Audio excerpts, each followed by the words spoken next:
Hello bankers, तो कैसे हैं आप लोग। I hope you are doing well. तो आज इस सेशन के अंदर हम रूरल बैंकिंग के मॉड्यूल ए के एक important topic characteristics of rural society के बारे में पढ़ने वाले हैं।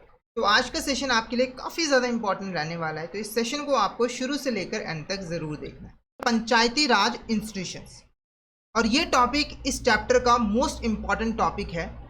सबसे पहले हम पंचायती राज का मतलब समझते हैं कि पंचायती राज होता क्या है। तो देखो, जब हम एक विलेज की बात करते हैं ना, तो एक विलेज के जो लोग हैं वो सबसे अच्छे तरीके से जानते हैं। विलेज के लोगों को पता है कि एक विलेज के अंदर किस चीज़ की कमी है, विलेज के लोगों की क्या नीड्स हैं। और अगर हम विलेज के रिगार्डिंग जब डिसीजन मेकिंग करते हैं और उसके अंदर हम विलेज के लोगों को इन्वॉल्व कर लेते हैं कि आप डिसीजन मेकिंग प्रोसेस के अंदर इन्वॉल्व होइए और विलेज के रिगार्डिंग इंपॉर्टेंट डिसीजंस लीजिए और विलेज को डेवलप करने की जितनी भी एक्टिविटीज़ हैं उसको यहाँ पर इम्प्लीमेंट कीजिए, तो वो ज़्यादा बेहतर होता है। और यही चीज़ हमने पंचायती राज सिस्टम के अंदर की है। पंचायती राज सिस्टम के अंदर हम बेसिकली जो विलेजर्स होते हैं यानी कि जो लोकल्स होते हैं उसको हम डिसीजन मेकिंग प्रोसेस के अंदर इन्वॉल्व करते हैं और डेवलपमेंट एक्टिविटीज़ के अंदर इन्वॉल्व करते हैं। यानी कि एक विलेज से रिलेटेड जितने भी डिसीजंस होते हैं वो विलेज के लोग यानी कि जो लोकल्स होते हैं वही यहाँ पर लेते हैं, और जितने भी डेवलपमेंट एक्टिविटीज़ हैं उसको भी डेवलप करने का काम और इम्प्लीमेंट करने का काम लोकल्स ही यहाँ पर जो है वो करते हैं, ताकि हम विलेज को अच्छे तरीके से यहाँ पर डेवलप कर पाए। मॉडर्न इंडिया की अगर हम बात करें तो पंचायती राज सिस्टम के अंदर 3 टायर सिस्टम को फॉलो किया जाता है, यानी कि 3 लेवल्स के ऊपर यहाँ पर इंस्टीट्यूशन जो है वो बनाई गई हैं। विलेज लेवल के ऊपर ग्राम पंचायत, ब्लॉक लेवल के ऊपर पंचायत समिति और डिस्ट्रिक्ट लेवल के ऊपर जिला परिषद। ठीक है, तो पंचायती राज सिस्टम एक ऐसा सिस्टम होता है जहां पर हम लोकल्स को यानी कि विलेजर्स को डिसीजन मेकिंग प्रोसेस के अंदर इन्वॉल्व करते हैं और डेवलपमेंट एक्टिविटीज़ के अंदर भी इन्वॉल्व करते हैं। जो विलेज के लोग होते हैं वही यहाँ पर डिसाइड करते हैं कि उनके विलेज की डेवलपमेंट किस तरीके से की जाएगी, कौन सा इंफ्रास्ट्रक्चर पहले डेवलप किया जाएगा, ठीक है, और गांव वालों को कौन कौन सी फैसिलिटीज़ जो है वो दी जाएगी। ठीक है, और यहाँ पर 3 लेवल्स के ऊपर हम पंचायती राज इंस्टीट्यूशन जो है वो इस्टेब्लिश करते हैं। विलेज लेवल के ऊपर ग्राम पंचायत, ब्लॉक लेवल के ऊपर पंचायत समिति और डिस्ट्रिक्ट लेवल के ऊपर जिला परिषद। अब बात करेंगे पंचायती राज के ऑब्जेक्टिव्स की। पंचायती राज के ऑब्जेक्टिव्स क्या है? पहला है जो लोकल सेल्फ गवर्नमेंट है इसको प्रमोट करना, यानी कि विलेजेस को, जो विलेज के लोग हैं उनको एम्पावर करना कि वो अपने अफेयर्स खुद से यहाँ पर मैनेज करें, यानी कि अपने मैटर्स खुद से यहाँ पर मैनेज करें, क्योंकि उनके मैटर्स के बारे में, उनके अफेयर्स के बारे में उनसे ज़्यादा कोई नहीं जान सकता है। तो अगर वो खुद मैनेज करेंगे तो वो ईजिली मैनेज हो जाएंगे।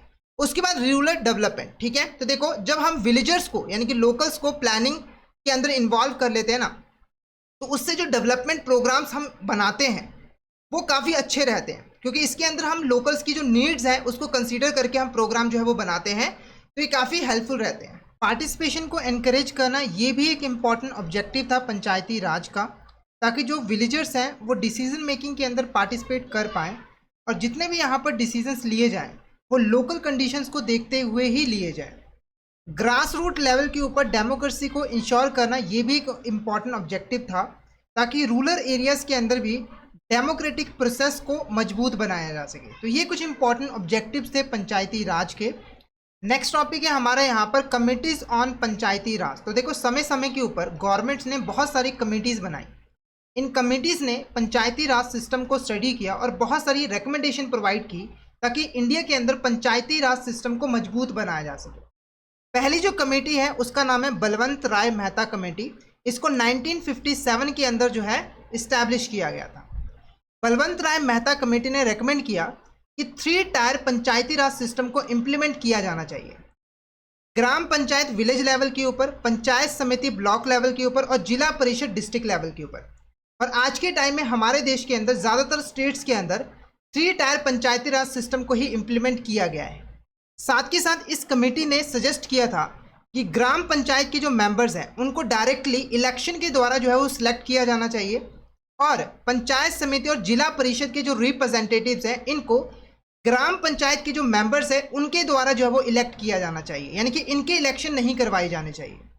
कमेटी ने ये भी हाईलाइट किया था कि पंचायती राज सिस्टम का जो प्राइमरी ऑब्जेक्टिव है वो है प्लानिंग एंड डेवलपमेंट, यानी कि प्लान बनाना कि कैसे हम रूरल एरियाज़ को डेवलप कर सकते हैं और उनको इम्प्लीमेंट भी करना। इस कंपनी ने प्रपोज किया था कि जो पंचायत समिति है वो एग्जीक्यूटिव बॉडी के तौर पर काम करेगी और जो जिला परिषद है वो सिर्फ एडवाइजरी और सुपरवाइजरी बॉडी के तौर पर काम करेगी। यानी कि जिला परिषद का काम है पंचायत समिति को रिकमेंडेशन प्रोवाइड करना, एडवाइस प्रोवाइड करना, और जो पंचायत समिति है वो एक्चुअली में काम करेगी, यानी कि वो प्लान बनाएगी और प्लान्स को इम्प्लीमेंट करेगी। जिला परिषद ये भी देखेगी कि जो पंचायत समिति है और जो ग्राम पंचायत है वो अपना काम सही तरीके से करे। इस कमेटी ने ये भी रेकमेंड किया था कि हमें ना जो डिस्ट्रिक्ट कलेक्टर है उसे जिला परिषद का चेयरमैन जो है वो बनाना चाहिए। साथ के साथ पंचायती राज इंस्टीट्यूशन को हमें एडिक्वेट रिसोर्सेज प्रोवाइड करने चाहिए ताकि वो अपनी ड्यूटीज़ को इफेक्टिवली परफॉर्म जो है वो कर पाए। उसके बाद जो नेक्स्ट कमेटी है वो है अशोक मेहता कमेटी। इसको 1977 के अंदर जो है वो इस्टेब्लिश किया गया था। हमारा जो पंचायती राज सिस्टम था ना वो काफ़ी ज़्यादा कमज़ोर हो गया था, तो पंचायती राज सिस्टम को मजबूत बनाने के लिए इस कमेटी को इस्टेब्लिश जो है वो किया गया था। इस कमेटी ने सजेस्ट किया था कि हमें 3 टायर सिस्टम को रिप्लेस कर देना चाहिए। इसकी जगह पर 2 टायर स्ट्रक्चर को इंट्रोड्यूस करना चाहिए।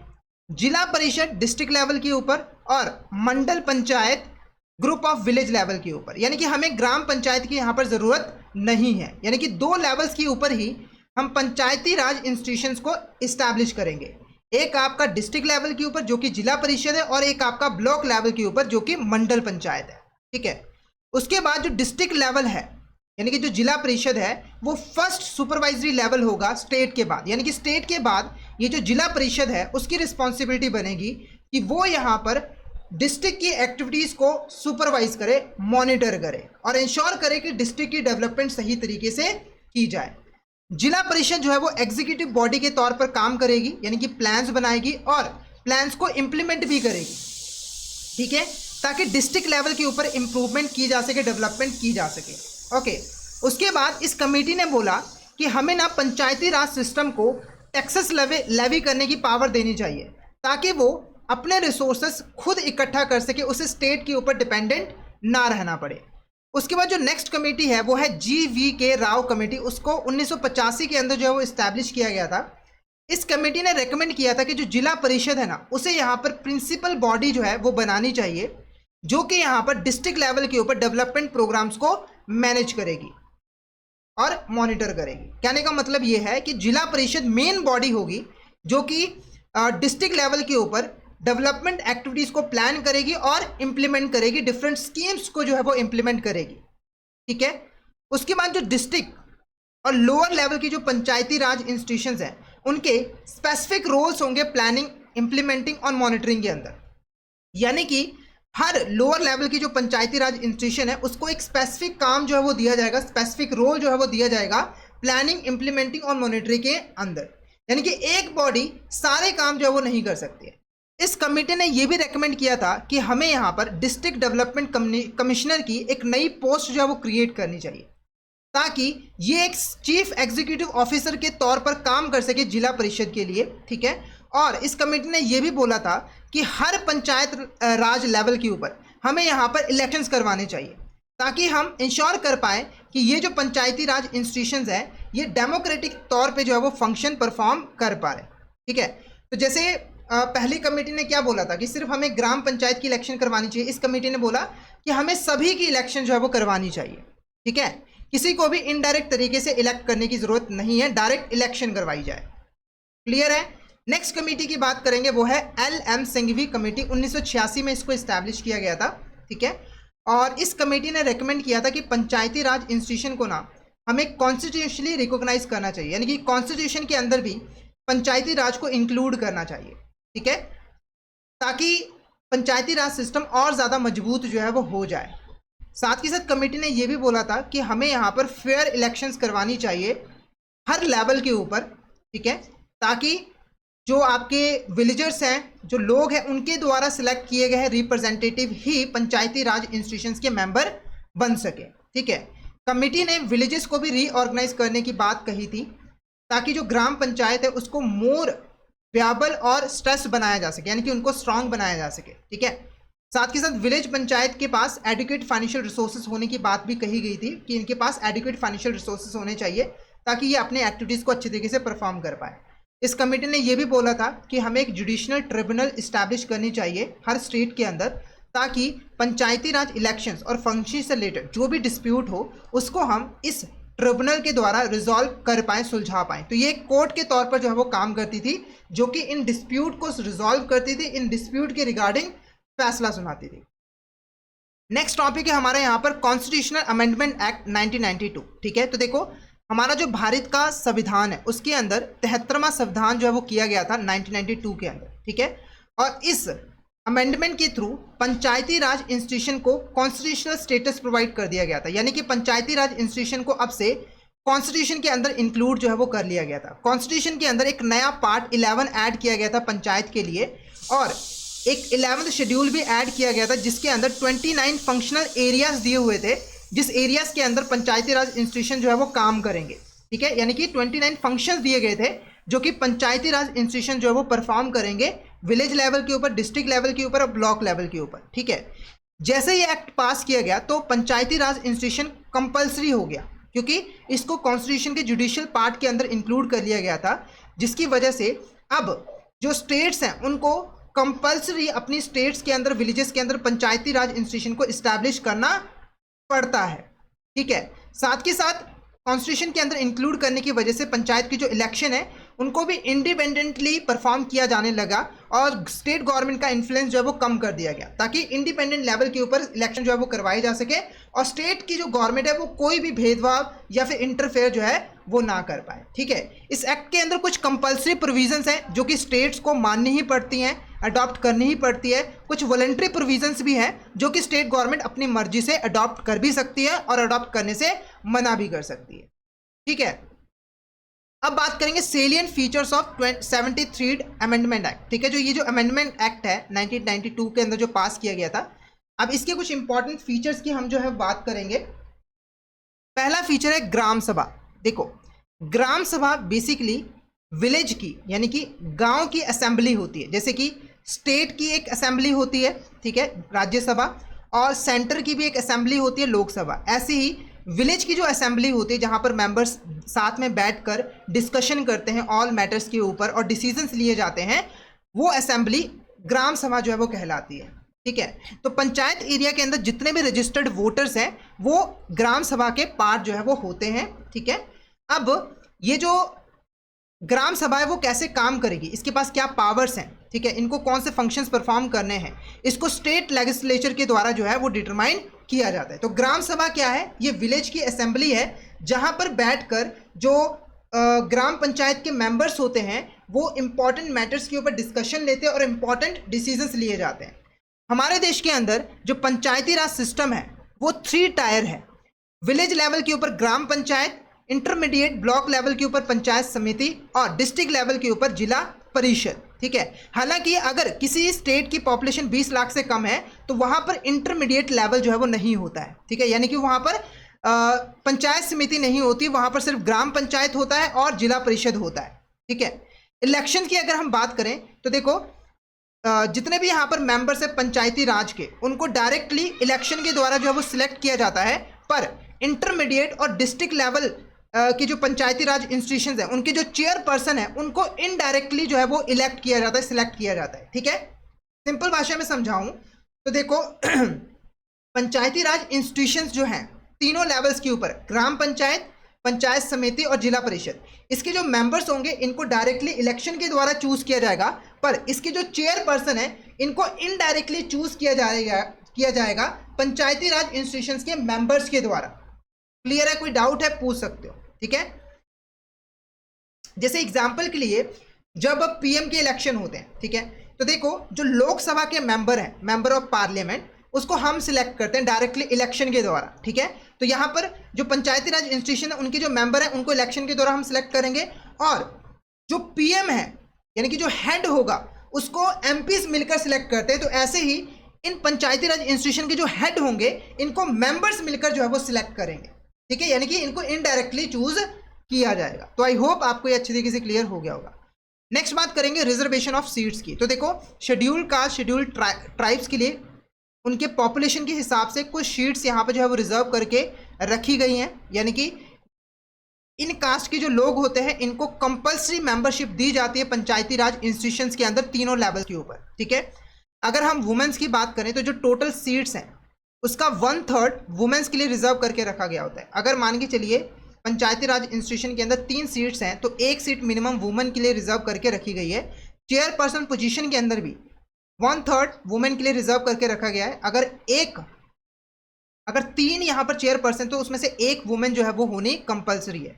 अगर हम ड्यूरेशन ऑफ पंचायत की बात करें तो हर पंचायत 5 सालों के लिए जो है वो इलेक्ट की जाती है, ठीक है, ताकि वो लंबे समय तक अपना काम जो है वो कर सके। अगर मान के चलिए कोई पंचायत है उसने 5 साल कंप्लीट नहीं किया और पहले ही वो डिसॉल्व हो गई, ठीक है, जैसे मान के चलिए एक पंचायत बनी 3 साल के अंदर ही उसे हटा दिया गया, तो उस केस में 6 महीनों के अंदर अंदर में न्यू इलेक्शंस करवाने होते हैं और न्यू पंचायत को सेटअप करना होता है, ठीक है, ये कंपलसरी है। 6 महीने का टाइम पीरियड होता है। डिस्क्वालिफिकेशन की बात करें तो अगर कोई ऐसा पर्सन है जो कि किसी भी लॉ के अंदर डिसक्वालीफाइड है, चाहे वो स्टेट लेजिस्लेटिव इलेक्शन लॉ है या फिर law made by state legislature है, तो वो पंचायत का मेंबर नहीं बन सकता है, किसी भी लेवल के ऊपर नहीं बन सकता है, ठीक है। उसके बाद अगर किसी पर्सन की एज 21 ईयर्स है तो वो एलिजिबल है, वो पंचायत का मेंबर जो है वो बन सकता है, चाहे उसकी एज 25 साल से कम ही क्यों ना हो, ठीक है। और डिस्प्यूट के रिगार्डिंग मतलब डिस्क्वालिफिकेशन के रिगार्डिंग अगर कोई भी क्वेश्चन अराइज होता है, कोई भी डिस्प्यूट अराइज होता है, तो उसको स्टेट लेजिस्लेचर के द्वारा डेजिग्नेटेड अथॉरिटी जो है को रेफर किया जाता है और वही इसको रिजॉल्व जो है वो करता है। क्लियर है? कोई डाउट हो आप पूछ सकते हो। नेक्स्ट हम बात करेंगे स्टेट इलेक्शन कमीशन की। तो देखो जो स्टेट इलेक्शन कमीशन है वो जितने भी यहाँ पर पंचायत के इलेक्शन होती है उसको मॉनिटर करता है, ओवरसी करता है। ये रिस्पॉन्सिबल होता है इलेक्शन करवाने के लिए और इंश्योर करने के लिए इलेक्शन सही तरीके से हो पाए और मेंबर्स को सही तरीके से सिलेक्ट किया जाए, ठीक है। जो स्टेट लेजिस्लेचर है वो यहाँ पर रूल्स बना सकती है सभी मैटर्स के रिगार्डिंग जो कि इलेक्शन के साथ रिलेटेड है, ठीक है। तो स्टेट इलेक्शन कमीशन का मेन काम है इलेक्शंस करवानी पंचायत के लिए हर लेवल के ऊपर, ताकि मेंबर्स को हम सही तरीके से सिलेक्ट कर पाए इलेक्शंस के थ्रू। पावर एंड फंक्शंस की बात करें तो देखो ये सेल्फ गवर्निंग इंस्टीट्यूशंस होती हैं, इनके पास खुद की इतनी पावर होती है कि वो अपने एरिया के लिए खुद से प्लान्स जो है वो बना पाएँ और उनको इम्प्लीमेंट भी कर पाएँ, ठीक है। और जो भी डिस्प्यूट वगैरह उसको भी सॉल्व करते हैं। बाकी 11 शेड्यूल के अंदर 29 ऐसे मैटर्स दिए हुए हैं जिसके रिगार्डिंग जो पंचायत है वो यहाँ पर फंक्शन जो है वो परफॉर्म करती है, ठीक है। जैसे कि एजुकेशन इंश्योर करना, हेल्थ, सैनिटेशन, पब्लिक इंफ्रास्ट्रक्चर, इसके रिगार्डिंग पंचायत को पावर्स दी गई है और वो इसके रिगार्डिंग फंक्शंस परफॉर्म करती है, ठीक है। नेक्स्ट बात करेंगे फाइनेंसेस। पंचायत के पास पैसा कहाँ से आता है? सबसे पहले पंचायत के पास अथॉरिटी है कि वो लोकल लेवल के ऊपर टैक्स लगा सकती है, टैक्स को कलेक्ट कर सकती है और उस टैक्स को अपने ड्यूटीज़ को परफॉर्म करने के लिए, अपने फंक्शंस को परफॉर्म करने के लिए यूज़ कर सकती है। स्टेट गवर्नमेंट भी फंड्स डायरेक्टली पंचायत को देती है ग्रांट के थ्रू, ठीक है, ताकि जो पंचायत है वो अपने डेवलपमेंट प्रोग्राम्स को आसानी से कंप्लीट जो है वो कर पाए और विलेजेस की डेवलपमेंट की जा सके। जो स्टेट फाइनेंस कमीशन होती है वो यहाँ पर पंचायत फाइनेंस को रिव्यू करती है और रिकमेंडेशन प्रोवाइड करती है स्टेट को कि आपको कितनी ग्रांट या फिर फंड जो है वो पंचायत को देने चाहिए, ठीक है। उसके बाद ऑडिट ऑफ अकाउंट। तो स्टेट जो है उसके पास पावर है कि वो यहाँ पर पंचायत अकाउंट की मेंटेनेंस से रिलेटेड, ऑडिट से रिलेटेड रूल्स बना सकती है और जब हम अकाउंट्स को मेंटेन करते हैं और उसकी ऑडिट करवाते हैं तो इससे ट्रांसपेरेंसी, अकाउंटेबिलिटी बनी रहती है और एफिशिएंट तरीके से हम फंड्स को यूज़ भी कर पाते हैं। उसके बाद है एप्लीकेशन टू यूनियन टेरेटरीज। तो जो प्रेसिडेंट है वो यहाँ पर इस एक्ट की जो प्रोविजंस है वो यूनियन टेरेटरीज के ऊपर जो है वो लेवी कर सकता है नेसेसरी मॉडिफिकेशंस करके, क्योंकि देखो ये जो एक्ट है वो कुछ ऐसे एरियाज जिसके ऊपर अभी तक एप्लीकेबल नहीं होता है, जैसे कि एग्जाम्पल के लिए Nagaland, Meghalaya, Mizoram, certain scheduled tribal areas जैसे कि hill areas of Manipur, Darjeeling district, West Bengal, इनके ऊपर अभी भी ये एक्ट जो है वो एप्लीकेबल नहीं होता है। तो अगर प्रेसिडेंट चाहे तो वो कुछ मॉडिफिकेशंस करके इस एक्ट को इन एरियाज के ऊपर भी एप्लीकेबल जो है वो कर सकता है। उसके बाद नेक्स्ट हमारा जो टॉपिक है वो है panchayat extension to scheduled areas act 1996, जिसको हम शॉर्ट में पीसा एक्ट भी यहाँ पर जो है वो कहते हैं। तो देखो ये एक्ट इसीलिए बनाया गया था ताकि 5th शेड्यूल के अंदर जो एरियाज हैं उसके ऊपर पार्ट 11 के प्रोविजंस को लेवी जो है वो किया जा सके, यानी कि ऐसे एरियाज जहाँ पर पंचायती राज सिस्टम को अभी तक इम्प्लीमेंट नहीं किया गया है वहाँ पर भी हम पंचायती राज को इम्प्लीमेंट कर पाएँ। तो इस एक्ट के अंदर बेसिकली नेसेसरी मॉडिफिकेशंस की गई थी, एक्सेप्शंस को इंक्लूड किया गया था और उसके बाद ही हमने पंचायती राज सिस्टम जो है वो इन एरियाज़ के ऊपर जो है वो इम्प्लीमेंट किया था। ये एक्ट इंश्योर करता है कि जो ट्राइबल कम्युनिटीज़ हैं उनके पास भी इफेक्टिव लोकल गवर्नेंस सिस्टम हो और वो ट्रेडिशनल प्रैक्टिसेस को फॉलो करते हुए अपने मैटर्स को जो है वो सुलझा पाए। यानी कि सिंपल भाषा में कहूँ तो फिफ्थ शेड्यूल के अंदर जो एरियाज थे जहाँ पर आपका जो अमेंडमेंट एक्ट था वो एप्लीकेबल नहीं था, उन एरियाज के ऊपर भी पंचायती राज सिस्टम को इम्प्लीमेंट करने के लिए ये वाला एक्ट जो है वो लेकर आया गया था। इस एक्ट के अंदर कुछ मॉडिफिकेशंस करके पंचायती राज सिस्टम को इम्प्लीमेंट कर दिया गया था, ठीक है, ताकि ट्राइबल कम्युनिटीज़ की भी डेवलपमेंट जो है वो की जा सके। क्लियर है? आपको यहाँ तक कोई डाउट हो पूछ सकते हो, जल्दी से बता दीजिए कि आपको यहाँ तक क्लियर है अपने, ठीक है। अब बात करेंगे पीसा एक्ट के ऑब्जेक्टिव्स की। पीसा एक्ट के ऑब्जेक्टिव्स क्या थे? पहला ऑब्जेक्टिव था एक्सटेंशन ऑफ पंचायती राज। तो देखो, पंचायती राज को एक्सटेंड करना ऐसे एरियाज जहां पर अभी तक हमने पंचायती राज सिस्टम को इम्प्लीमेंट नहीं किया है, वहां पर भी हम पंचायती राज सिस्टम को इम्प्लीमेंट कर पाए, क्योंकि जो ट्राइबल रीजन्स हैं उनको भी तो डेवलपमेंट चाहिए ना, तो उनको सपोर्ट करने के लिए ये एक्ट जो है वो लेकर आया गया था। उसके बाद self rule for tribal population, तो जो ट्राइबल कम्युनिटीज़ हैं वो अपने लोकल अफेयर्स को इंडिपेंडेंटली मैनेज कर पाए, इसीलिए ये एक्ट जो है वो लेकर आया गया था। क्योंकि यहाँ पर हम ट्राइबल कम्युनिटीज़ को पावर देते हैं कि वो अपनी पंचायत बनाकर, मतलब खुद मेंबर्स को सिलेक्ट करके अपने लोकल अफेयर्स को मैनेज कर सकते हैं। उसके बाद पार्टिसिपेटरी विलेज गवर्नेंस, ठीक है, तो यहाँ पर देखो गवर्नेंस को भी प्रमोट किया जा रहा था। जो लोकल पॉपुलेशन है उसको डिसीजन मेकिंग की प्रोसेस के अंदर इन्वॉल्व किया गया इस एक्ट के थ्रू, ताकि वो कलेक्टिवली यहाँ पर डिसीजन ले पाए कि हमें अपने एरियाज़ की डेवलपमेंट जो है वो कैसे करनी है। ट्रेडिशनल प्रैक्टिसेस के साथ कंसिस्टेंट रहना। तो देखो, ये जो एक्ट था ना, इसके जो आपका ओरिजिनल एक्ट था अमेंडमेंट एक्ट, उसके अंदर कुछ मॉडिफिकेशंस करके पीसा एक्ट को बनाया गया था। ये मॉडिफिकेशन इस तरीके से की गई थी कि जो ट्रेडिशनल कस्टम्स हैं, प्रैक्टिसेस हैं, उनको कोई नुकसान ना पहुंचे।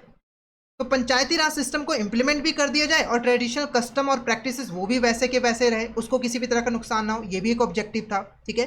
क्योंकि देखो, बाकी स्टेट्स के अंदर आपने पंचायती राज सिस्टम को इंप्लीमेंट कर दिया, पर ट्राइबल के लिए आपको अलग से एक सिस्टम लेकर आना पड़ेगा, उसके अंदर कुछ मॉडिफिकेशंस करनी जरूरी है, क्योंकि इन एरियाज के अंदर कस्टम्स अलग है, ट्रेडिशंस अलग है, और इनको प्रोटेक्ट करना काफ़ी ज़्यादा ज़रूरी होता है, ठीक है। तो यही बात नेक्स्ट में भी लिखी हुई है कि जो ट्रेडिशंस है, कस्टम्स है, उनको प्रिजर्व करके रखना, ये भी एक ऑब्जेक्टिव था, जैसे कि cultural heritage, traditions, custom of tribal population, ठीक है। तो अगर हम अमेंडमेंट एक्ट को एप्लीकेबल कर देंगे सीधा, तो ये जो ट्रेडिशनल प्रैक्टिसेस है, कस्टम्स है, इनको नुकसान पहुंच सकता है। पर अगर आप पीसा एक्ट को इंप्लीमेंट करोगे तो नुकसान नहीं पहुंचेगा, क्योंकि हमने कुछ अमेंडमेंट्स की हुई है, कुछ मॉडिफिकेशंस की हुई है, जो कि ट्रेडिशनल प्रैक्टिस और कस्टम्स को सपोर्ट करेगी, ना कि उसको नुकसान पहुंचाएगी, ठीक है। एम्पावरमेंट ऑफ पंचायत, तो पंचायत को स्ट्रांग बनाना, ताकि जो पंचायत है वो ट्राइबल एरियाज के अंदर पावर को यूज करके डेवलपमेंट रिक्वायरमेंट्स को फुलफिल कर पाए। उसके बाद जो पावर एक्रोचमेंट है, यानी कि जो हायर लेवल की पंचायत है वो यहाँ पर लोकल लेवल की पंचायत की पावर को टेक ओवर ना कर ले, इस चीज़ को भी इंश्योर करना, ठीक है। क्योंकि अगर हम पंचायत को स्ट्रांग बना देंगे जो लोकल लेवल के ऊपर काम कर रही है, तो ऑटोमेटिकली बड़ी जो इंस्टीट्यूशंस हैं वो यहाँ पर उसके ऊपर कब्जा नहीं कर सकती। तो आई होप आपको पीसा एक्ट के ऑब्जेक्टिव यहाँ पर अच्छे तरीके से क्लियर हो गए होंगे। अगर आपको कोई डाउट आता है तो आप पूछ सकते हो। नेक्स्ट बात करेंगे ग्राम पंचायत की ड्यूटीज़ की। ग्राम पंचायत की ड्यूटीज़ यहाँ पर क्या होती है? सबसे पहला इंपॉर्टेंट ड्यूटी होता है कि विलेज इंफ्रास्ट्रक्चर को डेवलप करना और मेंटेन करना, जैसे कि water supply, health facilities and street lighting.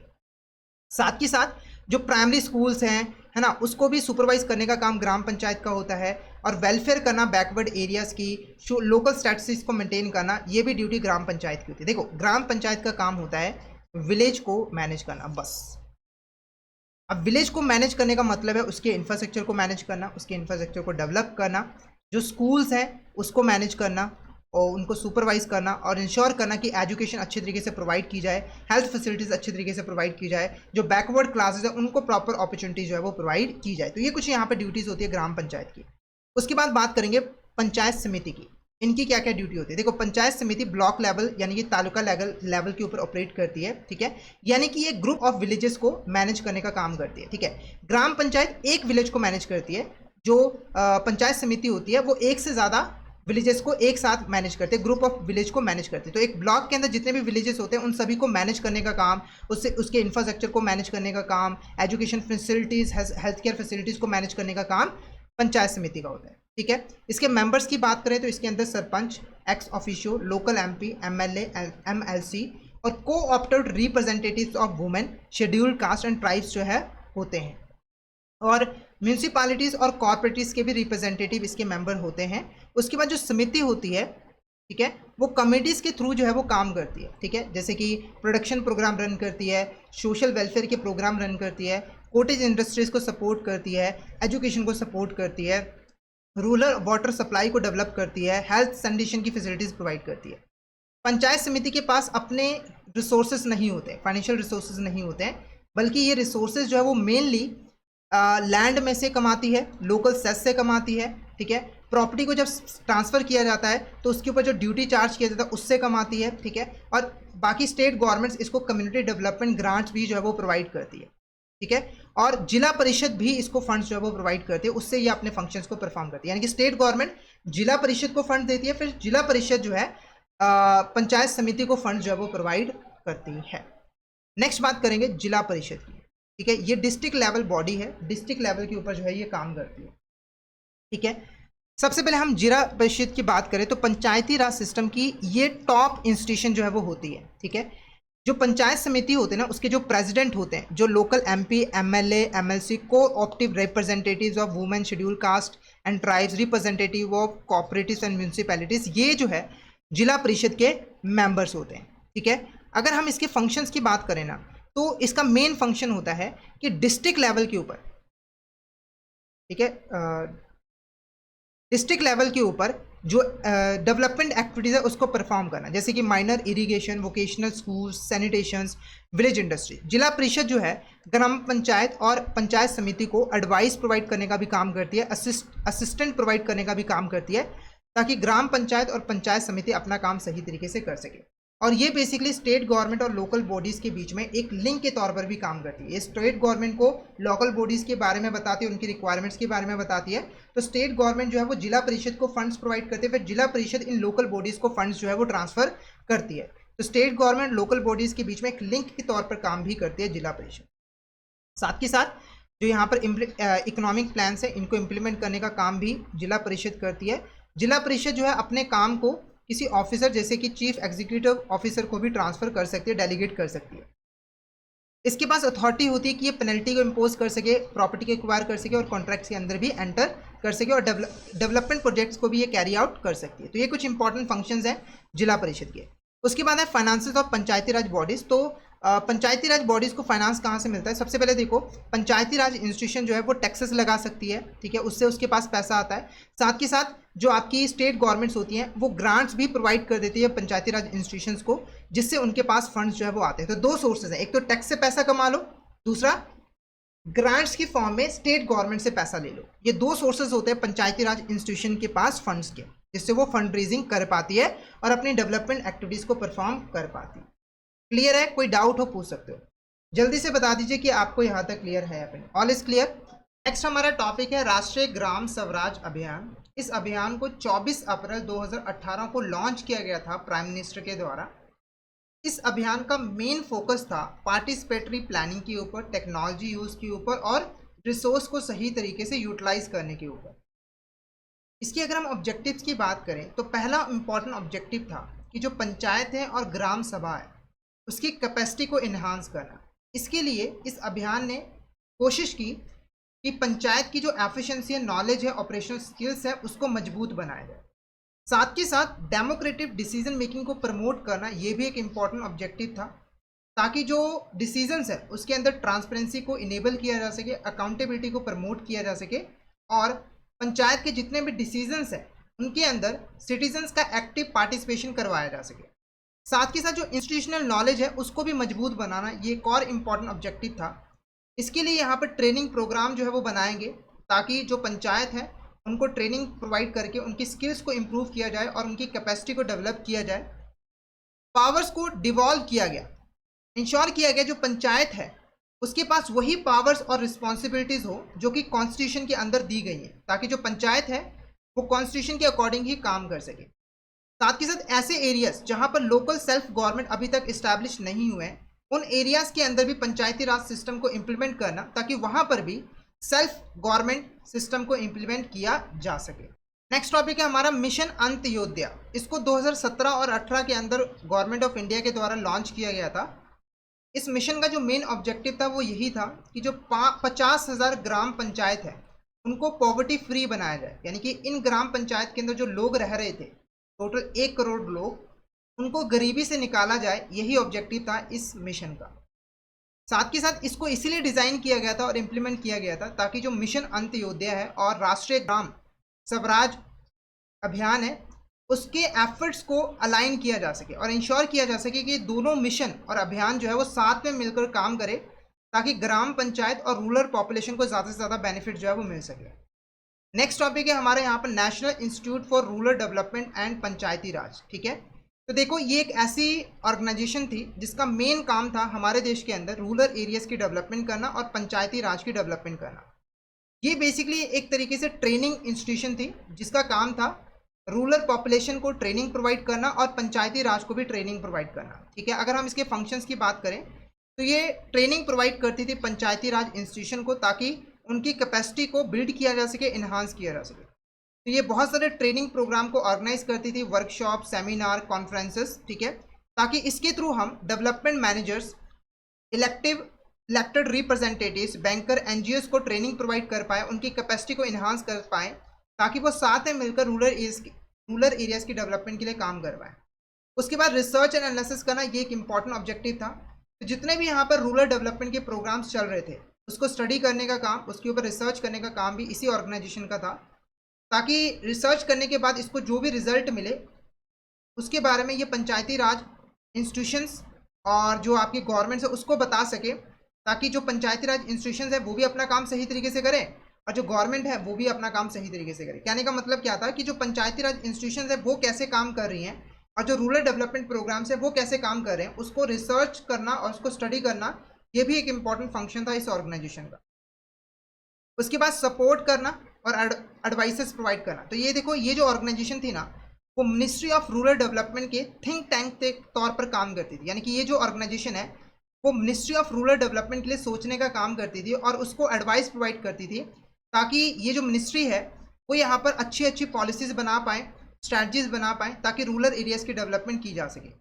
Knowledge डिससेमिनेशन। ठीक है, तो जो भी यहाँ पर कंटेंट है, पीरियोडिकल्स हैं, रिपोर्ट्स हैं, ई मॉड्यूल्स है, उसको बनाना और उसको शेयर करना पार्टिसिपेंट्स के साथ, ये भी एक इंपॉर्टेंट फंक्शन था। और मॉनिटरिंग एंड इवैल्यूएशन करने, ये भी एक इंपॉर्टेंट फंक्शन था इस ऑर्गेनाइजेशन। ठीक है, यानी कि जो रूरल डेवलपमेंट प्रोग्राम है, स्कीम्स हैं, वो अच्छे तरीके से काम कर रहे हैं कि नहीं कर रहे हैं, जो पंचायती राज इनिशिएटिव्स है वो अच्छे तरीके से काम कर रहे हैं कि नहीं कर रहे हैं, उसके ऊपर स्टडी करना, उसको मॉनिटर करने का काम भी इसी ऑर्गेनाइजेशन का था।